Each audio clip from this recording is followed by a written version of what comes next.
ನಮಸ್ಕಾರ ವೀಕ್ಷಕರೇ. ಒಬ್ಬ ರಾಕ್ಷಸಿ ತನ್ನೆಲ್ಲ ಮಾಯಾಶಕ್ತಿಗಳನ್ನು ಉಪಯೋಗಿಸಿಕೊಂಡು ಸುಂದರ ಸ್ತ್ರೀ ರೂಪ ತಾಳಿ ತನ್ನ ಕಾಮ ಕೋರಿಕೆಗಳಿಂದ ಪಾಂಡವನಾದ ಭೀಮನನ್ನೇ ಒಲಿಸ್ಕೊಳ್ಳೋಕೆ ನೋಡ್ತಾಳೆ. ಅಂತಹ ಸಮಯದಲ್ಲಿ ಭೀಮ ಏನು ಮಾಡ್ತಾನೆ? ಇಂತಹ ಸುಂದರ ಸ್ತ್ರೀಯನ್ನು ನೋಡಿ ಅವಳ ಹಿಂದೆ ಬೀಳ್ತಾನ? ಮತ್ತೆ ಇಷ್ಟೆಲ್ಲ ಶಕ್ತಿಗಳಿದ್ರೂ ಸಹ ಭೀಮನನ್ನೇ ಯಾಕೆ ಆರಿಸ್ತಾಳೆ? ಮಾಯ ಮಾಡಿ ಆದರೂ ಸಹ ವಿವಾಹವಾಗಲೇಬೇಕು ಅಂತ ಯಾಕೆ ಅನ್ಕೊತಾಳೆ?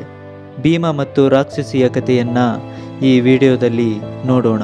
ಅದಕ್ಕೂ ಮುಂಚೆ ಯಾರಿನ್ನೂ ನಮ್ಮ ಚಾನಲ್ನ ಸಬ್ಸ್ಕ್ರೈಬ್ ಮಾಡ್ಕೊಂಡಿಲ್ಲ, ದಯವಿಟ್ಟು ಸಬ್ಸ್ಕ್ರೈಬ್ ಮಾಡ್ಕೊಳ್ಳಿ, ಸಪೋರ್ಟ್ ಮಾಡಿ.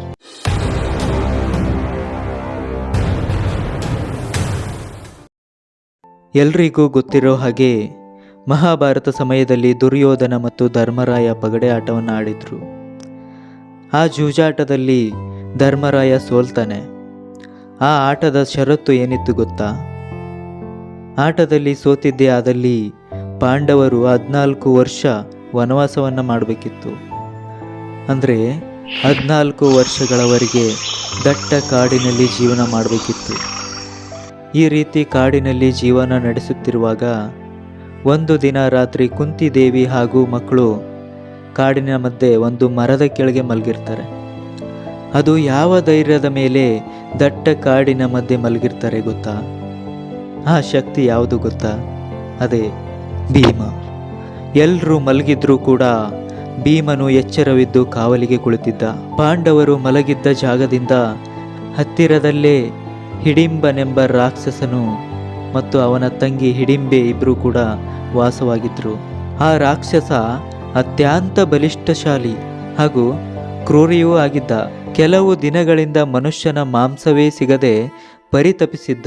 ಇಂತಹ ಸಮಯದಲ್ಲಿ ಹಸಿವೆಯಿಂದ ಇದ್ದ ನರ ರಾಕ್ಷಸನ ಮೂಗಿಗೆ ಮನುಷ್ಯನ ವಾಸನೆ ಬೀಳುತ್ತೆ. ಅದು ಪಾಂಡವರದೇ ಆಗಿತ್ತು. ತಡ ಮಾಡದೆ ಹಿಡಿಂಬಾಸುರ ತನ್ನ ತಂಗಿಗೆ ಆಜ್ಞೆ ಮಾಡ್ತಾನೆ, ಆ ನರರನ್ನು ಕೊಂದು ನನಗೆ ಉಣಬಡಿಸು ಅಂತ.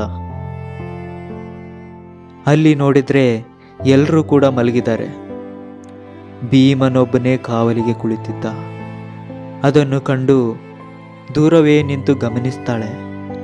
ಭೀಮನ ಧೈರ್ಯ, ಆ ತೇಜಸ್ಸು, ಆತನ ಮೈಕಟ್ಟನ್ನು ನೋಡಿ ತನಗೆ ತಿಳಿಯದೆ ಹಿಡಿಂಬೆಯು ಮನಸೋತ್ಲು.